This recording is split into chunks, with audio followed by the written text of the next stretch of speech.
Menjawab pertanyaan 12.2 poin A dengan perintah untuk mencari nilai tercatat pada tanggal 31 Desember tahun 2016. Nah, cara yang dilakukan itu dengan biaya untuk menyiapkan aplikasi paten Januari pada tahun 2016 sebesar 59.500. Nah, angka ini sudah diketahui dari soal. Kemudian dikurangi dengan amortisasi pada tahun 2016 sebesar 3.500. 3.500 ini berasal dari 59.500 dibagi dengan masa manfaat sebesar 17 tahun. Kemudian nilai tercatat pada tanggal 31 Desember 2016 sebesar 56.000. Nah, 56.000 ini berasal dari 59.500 dikurangi dengan 3.500. Menjawab soal 12.2 pada poin B dengan perintah soal mencari nilai tercatat pada tanggal 31 Desember tahun 2020. Caranya yaitu nilai tercatat paten pada tanggal 1 Januari tahun 2017 sebesar 56.000. Kemudian amortisasi pada tahun 2017 sebesar 3.500. 3.500 ini berasal dari 59.500 dibagi dengan masa manfaat selama 17 tahun. Kemudian amortisasi tahun 2018 sebesar 3.500. Sama seperti sebelumnya, 3.500 ini berasal dari 59.500 dibagi dengan masa manfaat selama 17 tahun. Kemudian amortisasi tahun 2017 dan 2018 ini ditambah sehingga hasilnya itu menjadi 7.000. Lalu 56.000 ini dikurangi dengan 7.000, maka hasilnya menjadi 49.000. Kemudian 49.000 ini ditambah dengan biaya yang dibayar untuk mempertahankan paten sebesar 42.000. Sehingga nilai tercatat pada tanggal 31 Desember tahun 2018 sebesar 91.000. Kemudian biaya pengembangan pada April tahun 2019 sebesar 49.000. Kemudian amortisasi tahun 2019 sebesar 10.000. Nah, 10.000 ini berasal dari buka kurung 91.000 dibagi dengan 14. Kemudian ditambah dengan buka kurung 49.000 dibagi dengan 14. Kemudian amortisasi pada tahun 2020 sebesar 10.000. Sama seperti sebelumnya, 10.000 ini berasal dari 91.000 dibagi dengan 14. Kemudian ditambah dengan 49.000 dibagi dengan 14. Kemudian amortisasi pada tahun 2019 dan 2020 ini ditambah sehingga hasilnya itu menjadi 20.000. Selanjutnya 91.000 ini ditambah dengan 49.000, kemudian dikurangi dengan 20.000, maka nilai tercatat pada 31 Desember tahun 2020 sebesar 120.000. Menjawab soal 12.2 pada poin C dengan perintah mencari nilai tercatat pada tanggal 31 Desember tahun 2023. Maka caranya itu dengan nilai tercatat pada 1 Januari tahun 2021 sebesar 120.000. 120.000 ini berasal dari nilai yang telah dihitung sebelumnya. Kemudian amortisasi tahun 2021 sebesar 24.000. 24.000 ini berasal dari 120.000 dibagi dengan 5. 5 ini dari perusahaan merevisi estimasi masa manfaat menjadi 5 tahun. Kemudian amortisasi pada tahun 2022 sebesar 24.000. Sama seperti sebelumnya, 24.000 ini berasal dari 120 dibagi dengan 5. Kemudian amortisasi tahun 2023 sebesar 24.000. Sama juga dengan yang sebelumnya, 24.000 ini berasal dari 120.000 dibagi dengan 5. Kemudian amortisasi tahun 2021, 2022, 2023 jika dijumlahkan maka hasilnya itu menjadi 72.000.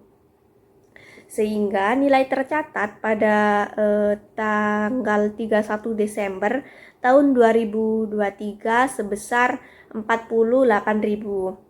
48.000 ini berasal dari 120.000 dikurangi dengan 72.000. Pada soal P12 strip 3 yang A, ditanyakan berapa jumlah aset tak berwujud per 31 Desember tahun 2022. Langkah pertama yang dapat diambil ialah dengan mencari biaya per aset tak berwujud yang diperoleh dari transaksi sebelumnya. Yang pertama ialah waralaba. Biaya waralaba pada 1 Januari 2022 itu sebesar $58.700 yang diperoleh dari $15.000 ditambah dengan $43.700. Kemudian dikurangi dengan amortisasi tahun 2022 sebesar $5.870 yang diperoleh dari $58.700 dikali 1/10, sehingga diperoleh biaya waralaba bersih setelah amortisasi sebesar $52.830. Yang kedua ialah hak paten.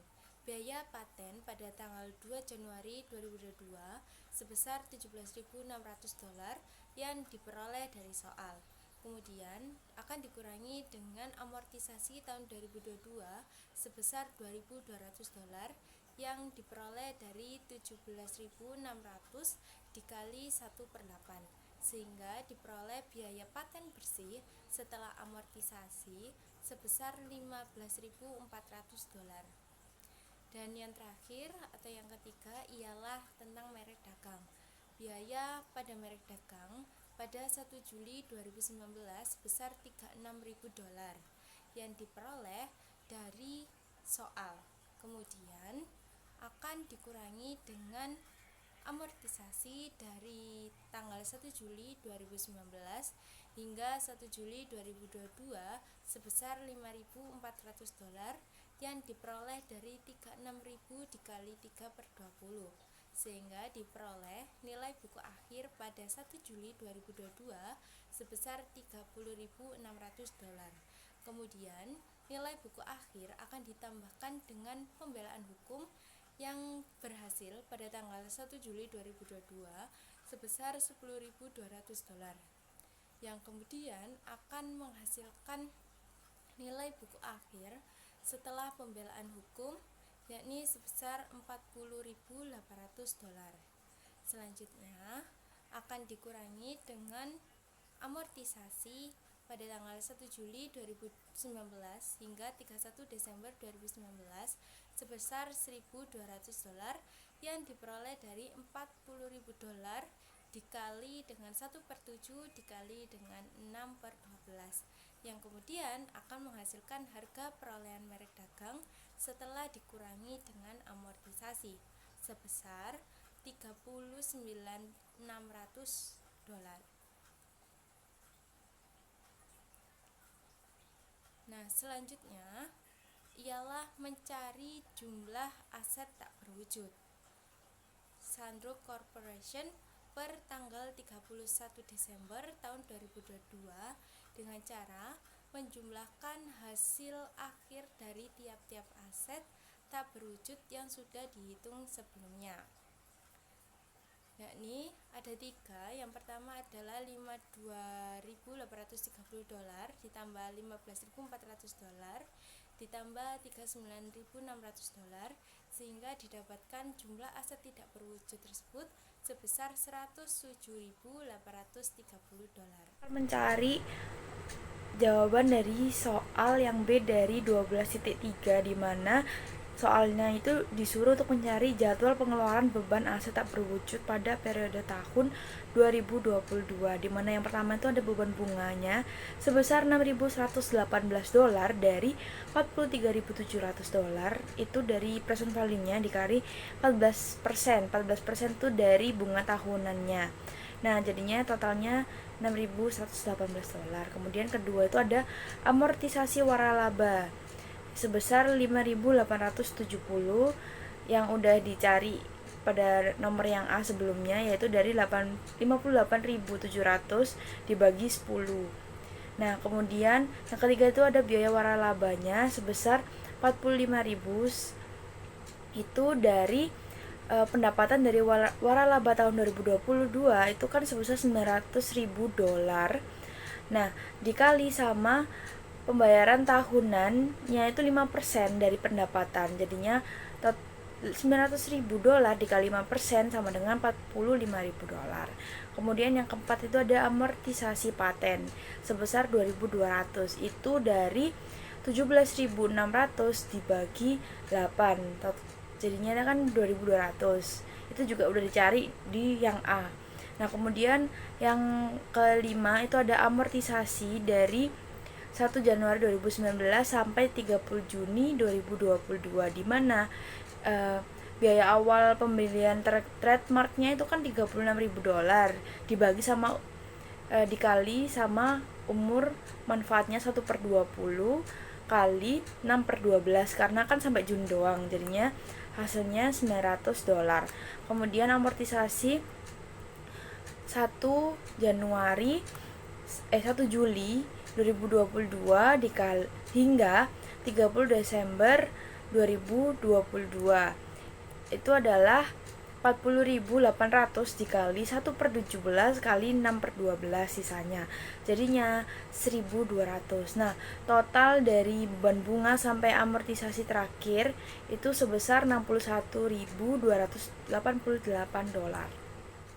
Nah, selanjutnya ada soal dan pembahasan yang dibuat oleh kelompok kami, yaitu soalnya pada tanggal 1 Maret 2024, PT Cepat Sigap mengakuisisi hak cipta atas perangkat lunak eksklusif dari PT Rajin Pandai seharga 1.200.000.000 rupiah.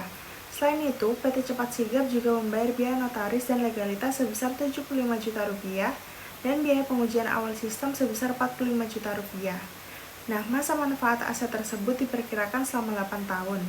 Namun, berdasarkan laporan penilaian independen, nilai wajar dari perangkat lunak tersebut hanya sebesar 1.100.000.000 rupiah. Pertanyaannya, yang pertama, berapa nilai aset tak berwujud yang dicatat oleh Cepat Sigap? Yang kedua, berapa besar beban amortisasi tahunan? Yang ketiga, buat jurnal akuntansi untuk mencatat perolehan dan amortisasi tahun pertama. Asumsikan menggunakan metode garis lurus. Kemudian yang keempat, apakah transaksi ini menghasilkan goodwill atau bargain purchase? Nah, untuk pembahasannya yang pertama yaitu menghitung perolehan aset tak berwujud. Diketahui harga belinya itu 1.200.000.000 rupiah.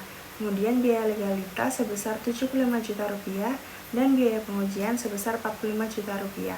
Sehingga untuk menghitung total aset yang dicatat itu kita perlu menambahkan harga beli dengan biaya legalitas kemudian ditambah dengan biaya pengujian. Maka 1.200.000.000 ditambah 75 juta ditambah 45 juta sehingga total asetnya yaitu 1.320.000.000 rupiah. Kemudian perhitungan yang kedua yaitu menghitung amortisasi tahunan. Diketahui masa manfaatnya itu 8 tahun, sehingga untuk menghitung amortisasi per tahun kita perlu membagi perolehan aset dengan masa manfaatnya. Maka perhitungannya yaitu 1.320.000.000 rupiah dibagi 8 sehingga amortisasi per tahunnya yaitu 165 juta rupiah. Kemudian yang ketiga itu pembahasan mengenai jurnal akuntansi. Yang diminta adalah perolehan aset dan amortisasi tahun pertama. Untuk perolehan aset yaitu pada tanggal 1 Maret 2024, jurnal yang dicatat yaitu aset tak berwujud berupa hak cipta pada debit sebesar 1.320.000.000 rupiah Kemudian kreditnya kas sebesar 1.320 juta rupiah. Nah, untuk penjurnalan pada amortisasi tahun pertama yaitu pada tanggal 31 Desember 2024 itu karena akuisisinya itu terjadi di 1 Maret, kemudian perhitungan amortisasi tahun pertamanya itu di Desember, jadi dihitung untuk 10 bulan saja, tidak 1 tahun. Sehingga perhitungannya itu 165 juta dibagi dengan 12 untuk menghitung amortisasi bulanannya, kemudian dikali jumlah bulannya yaitu 10. Maka hasil amortisasi tahun pertama itu 137.500. Kemudian penjurnalannya itu beban amortisasinya di debit sebesar 137.500, lalu akumulasi amortisasi pada kredit sebesar 137.500. Kemudian soal yang terakhir yaitu mengenai analisis apakah transaksi ini goodwill atau bargain purchase. Nah, jumlah yang dibayarkan 1.320 juta, sedangkan nilai wajar yang didapat itu 1.100 juta. Maka terjadi selisih sebesar 220 juta rupiah. Oleh karena itu, perusahaan membayar lebih besar daripada nilai wajar yang didapat. Maka transaksi ini dikatakan sebagai goodwill sebesar 220 juta rupiah.